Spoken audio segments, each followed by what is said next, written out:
Ielts Practice Tests Plus 2 CD 3 Test 5 Section 1 You will hear a conversation between a senior librarian and a woman interested in working at the library.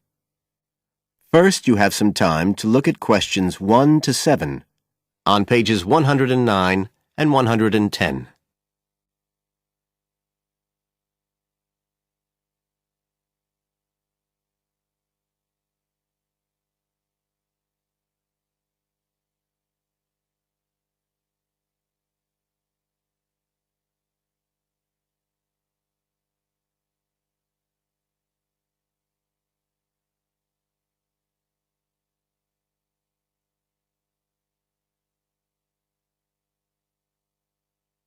You will see that there is an example which has been done for you.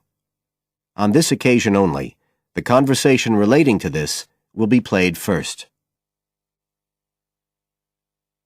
I'm interested in doing some work for the library. Are you the person to speak to? Yes. Right. Well, what sort of work are you interested in? Well, I've just come to live here in Australia. I don't want a full-time job until my children have settled down, but I really need to get out of the house a bit. And I heard you need voluntary workers for various projects? Right. The woman is interested in voluntary work, so C has been circled in the example. Now we shall begin. You should answer the questions as you listen, because you will not hear the recording a second time. Listen carefully and answer questions 1 to 7. I'm interested in doing some work for the library. Are you the person to speak to? Yes. Right. Well, what sort of work are you interested in? Well, I've just come to live here in Australia. I don't want a full-time job until my children have settled down, but I really need to get out of the house a bit. And I heard you need voluntary workers for various projects? Right. But I don't know if I have the right skills. Well, we do provide training. Oh! We always include an orientation to the library, together with emergency procedures. That's fire regulations, emergency exits, first aid so you can cope with accidents or sudden illness. Things like that which are necessary for anyone who's working with the public. Then we give specialist training for particular projects, like using our database system. I do have quite good computer skills, in fact. Oh, great. Is there any sort of dress requirement? Well, all staff have to wear a name badge, so they can be identified if they go outside the staff-only areas. But apart from that, there aren't many regulations. We ask you to sign in and sign out for insurance purposes, but that's all. How about transport? Do you live locally? Well, not too far away. I'm at Porpoise Beach. My husband needs a car during the day, but it's only about 20 minutes on the bus. In fact, we can reimburse part of your travel expenses in that case. Oh! Would that be the same if I came by car? No, because parking is such a problem here. One thing we are looking for, though, is someone who can drive a minibus. No problem. So, do the projects involve going outside the library? Some, yes, but not all. We've just finished one which involved working with photographs taken of the area 50 or 100 years ago. It basically involved what we call encapsulation. Putting them in some sort of covers to keep them safe? Exactly. It's time-consuming work, and we were very grateful to have help with it. Then, sometime next year, we're hoping to begin working on an initiative involving the sorting and labelling of objects relating to local history. We'll be needing help with the cataloguing. Oh, I'd definitely be interested. How about at present? Well, we have a small team who work to support those who are unable to read. Working with the blind? Yes, or other groups who have reading difficulties. We provide volunteers with equipment so that they can take books home with them and read them aloud onto CDs. We're gradually building up a collection that can be lent to those who need them. I can see it would be useful, but I'd really like to do some sort of work where I can get the chance to meet people. How about reading stories to children? That's done by our regular staff. But we do have another project. It's a very long-established scheme which involves helping those who are unable to have direct access to the library.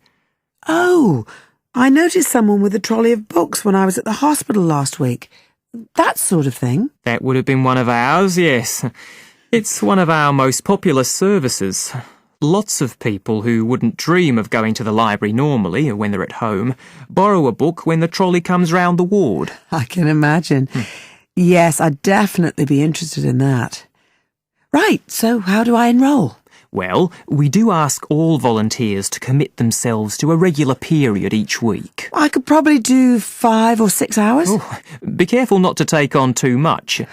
But we do need someone for a couple of afternoons, from 2 to 4, so 4 hours altogether. That sounds fine. Before you hear the rest of the conversation, you have some time to look at questions 8 to 10 on page 110.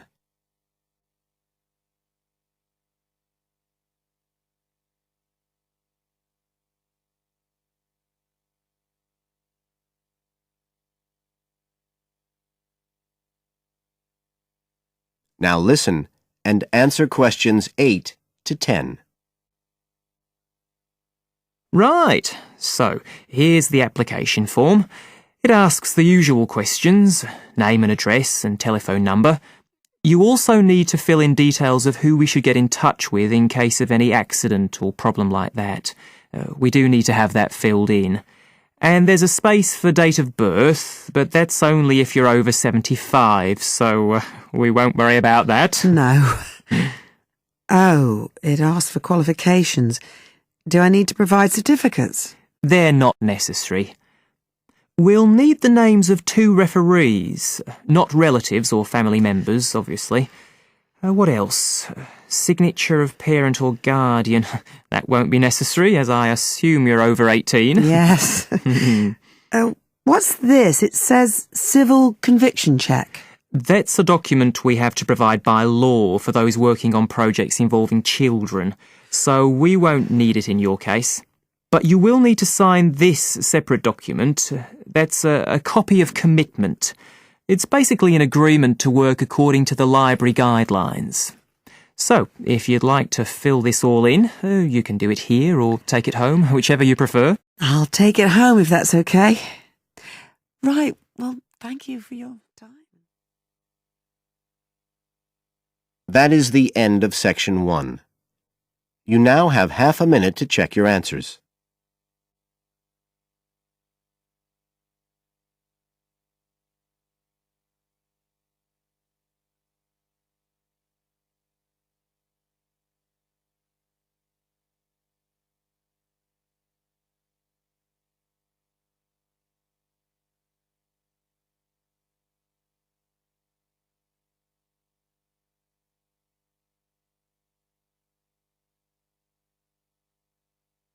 Now turn to section 2 on page 111.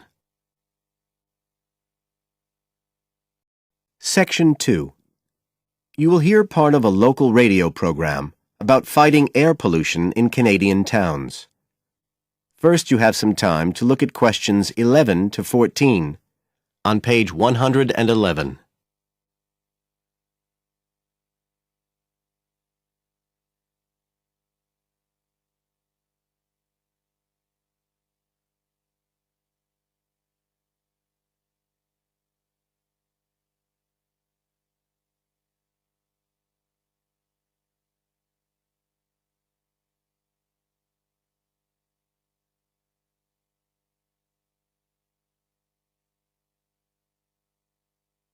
Now listen carefully and answer questions 11 to 14. Good morning, folks, and welcome to the information roundup on your own local radio station. This is Larry Knowles talking to you this morning on Tuesday, the 25th of May. And the first item coming up is a reminder to you all out there about Canadian Clean Air Day, which is on June 6th. In case you weren't around for the last one, This is a chance for Canadians everywhere to focus on the problems of air pollution and to actually try to do something to help reduce the problem. How many Canadians do you think die annually because of air pollution? 2,000? 3,000? Well, the rate is a staggering 5,000, and it's likely to grow unless we do something. And it's this concern with your health that's the driving force behind the government campaign that is sponsoring Clean Air Day. So what causes air pollution in the first place? Well, the transportation sector accounts for 27% of all greenhouse gases produced in Canada. It's also the biggest source of that thick, polluted air from traffic fumes that we call smog. And it's the tiny particles and ground-level ozone in smog that are the main causes of health problems and even deaths across the country. Of course, it's worse in the big cities, but researchers have only recently realized that all you need are low levels of air pollution to seriously damage your health, so we're all at risk. You now have some time to look at questions 15 to 20 on page 111.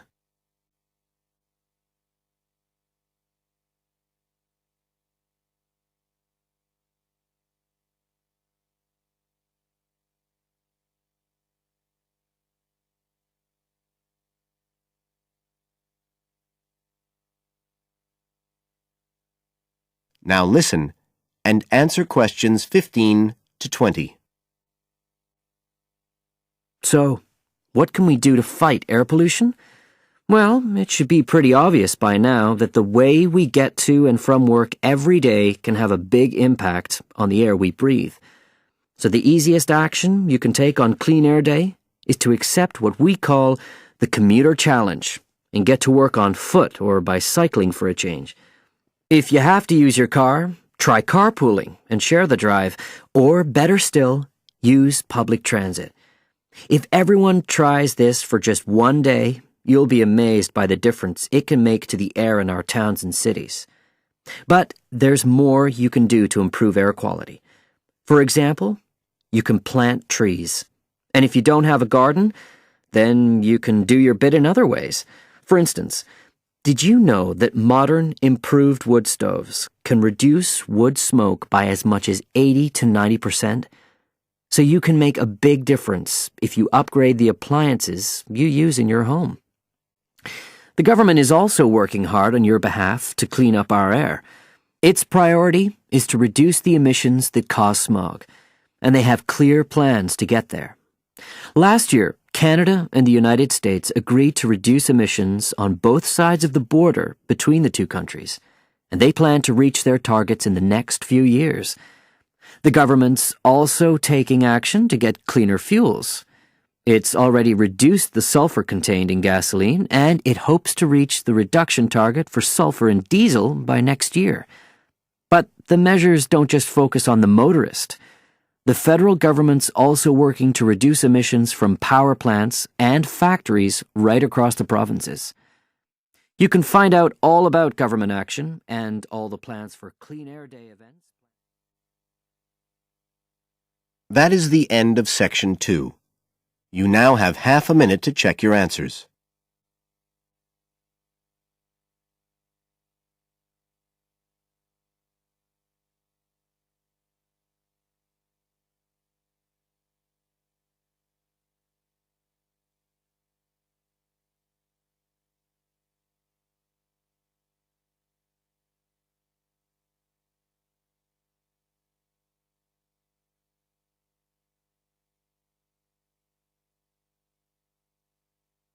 Now turn to section 3 on page 112. Section 3. You will hear two geography students, Jack and Katie, talking about a field trip to Kenya in Africa. First, you have some time to look at questions 21 to 24 on page 112.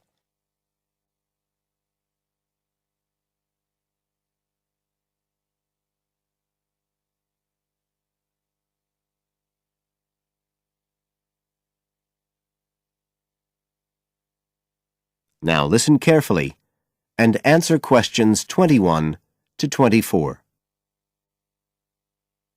Katie, hi. Thanks for inviting me round. Oh, thanks for coming. I know you're up to your neck in finals revision, but I've got to make up my mind about next year's geography field trip, and I'd really like your advice. We've got to choose between an African trip and one in Europe. They've told us a bit about both trips in the lecture, but I really can't make up my mind, and I know you did the African one last year. That's right. So, where exactly did you go? I mean, I know it was in Kenya, in East Africa. Yes. Well, we were right up in the northwest of the country. It was beautiful. We stayed in a place called the Marich Pass Field Studies Centre. Right. Dr. Rowe said the accommodation was traditional African-style cottages. He had a special name for them. Bandas. Yes, they're fine. You have to share, 2 or 3 people together. They're pretty basic, but you have a mosquito net. They don't provide spray, though, so remember to take plenty with you. You'll need it. And there's no electricity in the field centre. You'll have hurricane lamps instead. They give a good light. It's no problem. What about places to study? Dr. Rowe said there was a library? Yes, but it's quite small. There's a lecture room as well, but most of us worked out in the open air. There are plenty of places outside, and it's so beautiful. You're right in the middle of the forest clearing. I gather it's a relatively unmodernized area.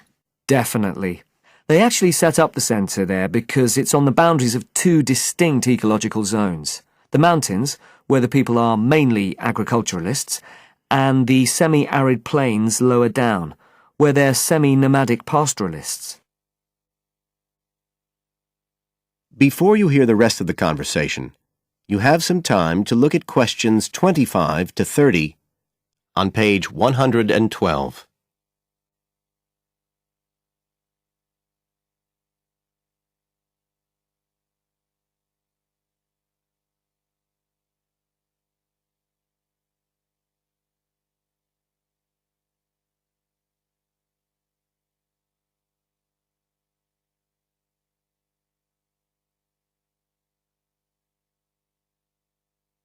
Now listen and answer questions 25 to 30. So, how much chance did you get to meet the local people there? Did you get the chance to do interviews? Yes, though we had to use local interpreters, but that was okay. Then we did field observation, of course, looking at environmental and cultural conditions, and morphological mapping. What's that? Oh, looking at the surface forms of the landscape, the slope elements and so on. What about specific projects? Yes. After the first 2 or 3 days, we spent most of our time on those. We could pretty well do what we wanted, although they all had to relate to issues concerned with development in some way. People did various things. Some were based on social and cultural topics, like the effect of education on the aspirations of young people, and some did more physical process-based studies, looking at things like soil erosion.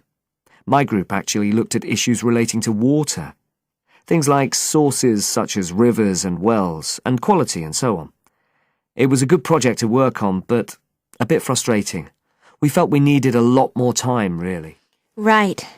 Dr. Rowe did say something about limiting project scope. Yes, he told us that too at the beginning, and I can see why now. What else? Well, we had some good trips out as part of the course. We went to a market town, a place called Sigur. That was to study distribution. And to look at agricultural production, we went to the Weiwei Valley. That's an important agricultural region. And what about animals? Did you have a chance to go to a national park? Sure. We did a trip on the last day, on the way back to the airport at Nairobi.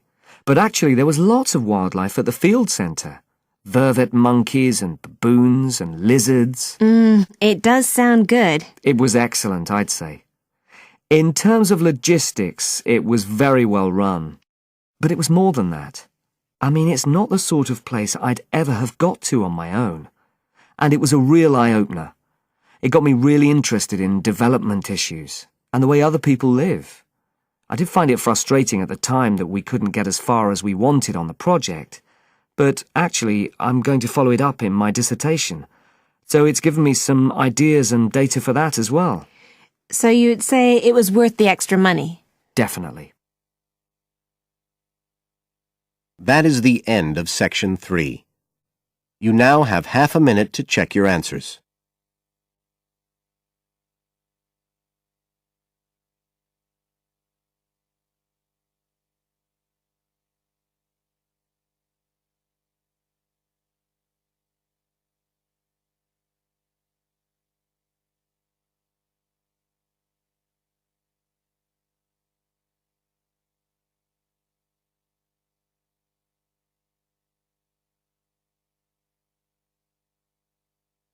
Now turn to Section 4 on page 113. Section 4. You will hear a presentation by a student about a website she has designed for a supermarket. First, you have some time to look at questions 31 to 40 on pages 113 and 114.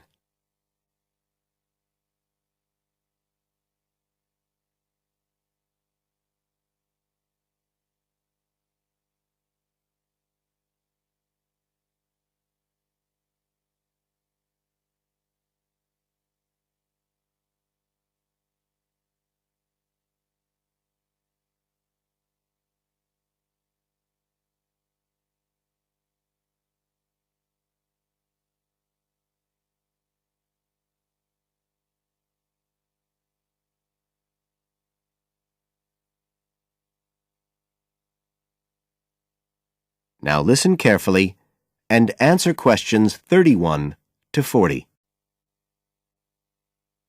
For my website design project, I decided to approach SuperSave supermarkets because I have an evening job at the supermarket, so I already have a slight insight into their organisational goals and workings. The field research for my project was in 2 stages. First, I had an interview with Mr. Dunn, who is in charge of SuperSave's customer care department. I discussed the project with him in order to identify the supermarket's requirements.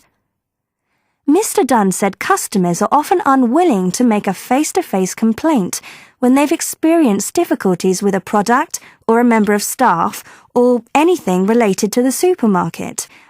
So he said a website which allowed members of the public to get in touch with the organisation and bring the problem to their attention in a private manner might be very useful, and we agreed that I'd work on this. For the second stage of my research, I devised a questionnaire to put to SuperSave customers. I needed to find out about the customers' experiences of problems together with their attitudes towards making complaints, both directly and indirectly. I used a mixture of closed questions, such as, have you ever experienced a problem at any SuperSave store? And open questions, such as, what would you find helpful about a customer complaint website? I decided to do interviews rather than rely on distribution of the questionnaire, as I felt this was likely to lead to a higher take-up rate. I visited 4 SuperSave stores, 2 in the city centre and 2 in the outskirts, and altogether I interviewed 101 respondents. Then finally, I analysed the results. I found the results of the questionnaires to be very informative. I found that out of the total number of customers investigated, 64% had at some stage encountered a problem in a SuperSave store. Out of these people, the vast majority said that they hadn't reported the problem to any member of staff. They just kept it to themselves. The next thing I tried to find out was why they hadn't complained. Well, about 25% of the people I interviewed said the reason was that they couldn't be bothered, and a slightly smaller percentage said that they didn't have enough time. But 55% said the reason was that they felt intimidated.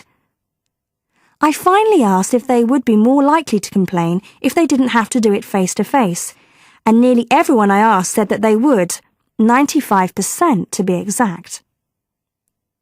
I then set about designing the website to meet these needs. Once I'd completed the website, I made another appointment with Mr. Dunn to find out what he thought of it. Mr. Dunn said he felt that the pages would benefit his organisation by giving customers a new way of expressing their complaints and by making it easier to collect complaints, identify specific places where service and customer care were not as good as they should be, and act upon them accordingly. SuperSave is already a highly customer-orientated organisation, and he thought our website would be an excellent addition to their customer care effort. This is all well and good, but there still remains the general problem with websites, that there's a lack of access to online computers. Surprisingly, in my survey, I found that 88% of those interviewed had access to the internet, which I felt was quite high. But this access wasn't always direct. For some people, it was through their children and grandchildren and neighbours and so on, rather than being readily available in their own homes. This could prove to be a major drawback to the site, but it is still better to have it now to get the edge over competitors, however slight, and in the very near future, it is expected that almost everyone will have direct access to the internet. Another thing to consider is that at the moment I can only base our conclusions on data gathered from a tiny fraction of the supermarket's customer base. In order to get a better idea of how the site is doing and to see how well I have met my objectives, the site will need to have been up and running for at least a few months. After this time, it'll be possible to see whether or not people are actually using the site and if it's helping to make improvements to their customer service. It would also be interesting to study the effect of the site on staff at the supermarket. Morale could be dented as more complaints come in. Staff may feel they are being unfairly criticised and that there is no need for another way for customers to complain. But also, the site could boost morale by making staff come together to overcome the constructive criticism, and they may gain more job satisfaction by knowing that they are making a difference to the customer. So, overall, I feel my website has met my objectives, but there is scope for improvement and expansion. Are there any questions? That is the end of Section 4. You now have half a minute to check your answers.